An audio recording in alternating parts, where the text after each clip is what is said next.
歡迎來到新聞頻道，明星們很高興您訂閱了該頻道。母親開連鎖店，父親身份也不一般。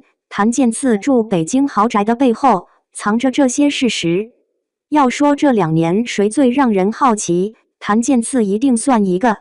2026年剛進7月，他這邊拍廣告、錄 OST、趕音樂晚會，連軸錄綜藝，那邊新劇剛殺青。8小時直播又把熱搜衝到第1，很多人都在問譚健次為什麼這麼紅。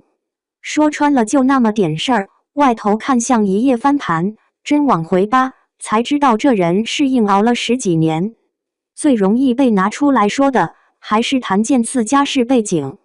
北海太子爺這個叫法轉了挺久，父親早年外派日本，母親在北海做連鎖烘焙生意。家裡條件確實不差，這沒跑。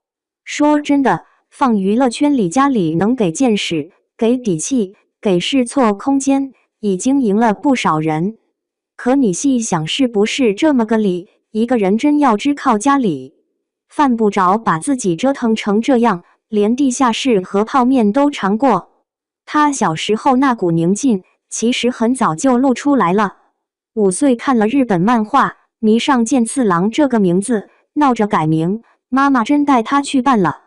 你品，你細品，一個5歲小孩鬧脾氣，換不少家長早按回去了，可他家接住了這份任性，等於在很小的時候就告訴他，你喜歡東西不用藏着掖着，可以認真追，後頭路也沒輕鬆。3歲學鋼琴、美術、舞蹈，4歲迷上邁克爾·傑克遜，天天照着電視跳。母親還給他做 MJ 同款白西裝，讓他對鏡子練。講真的，我挺佩服的。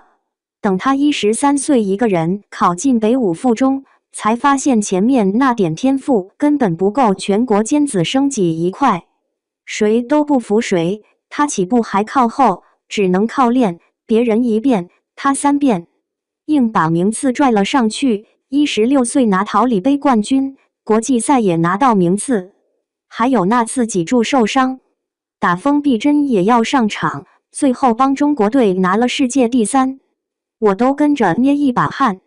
10幾歲孩子能這麼扛，真不是擺人設，那股狠勁一旦長進骨頭裡，後來遇到再多白眼，他也不容易散。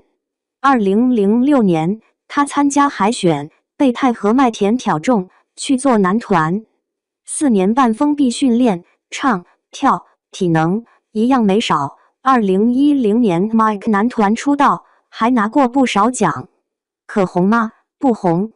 Mike 男團譚健次那段經歷，懂行的一眼就能看明白。韓流壓得兇，本土男團路子窄，唱片市場也往下掉。台上看着熱鬧，台下卻沒多少真正能留下人。更難受還在後面。風頭一過，演出少了，生活緊了，違約壓力壓身上。他甚至把攢下錢投回北海開螺螄粉廠，結果賠了個乾淨。說句掏心窩子的話，這換誰不心疼啊？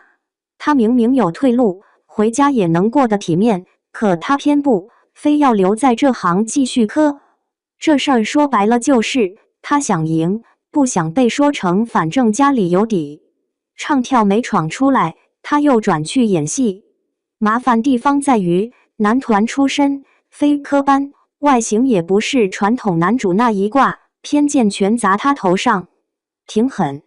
他投了50多份簡歷，就收到1次回音，有導演當面說你該去找專業演員，有公司一聽是愛豆，連試戲都懶得給，而他只能一個劇組一個劇組跑，有幾句詞都算賺到。後來演司馬昭，算是拐點。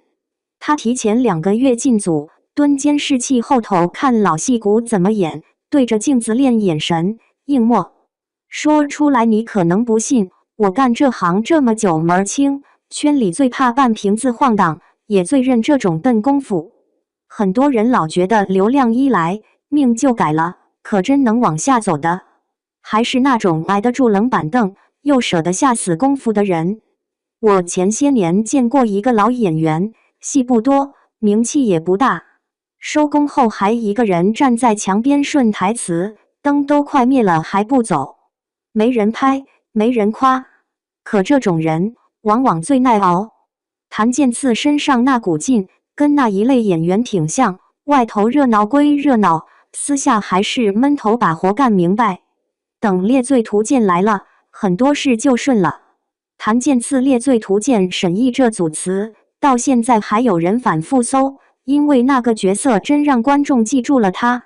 畫像師那種聰明、克制、帶點冷感，被他演得很貼臉。後頭再到譚健次香柳，一人分飾兩面，虐感拉滿，觀眾一下就陷進去了。這誰看了不迷糊啊？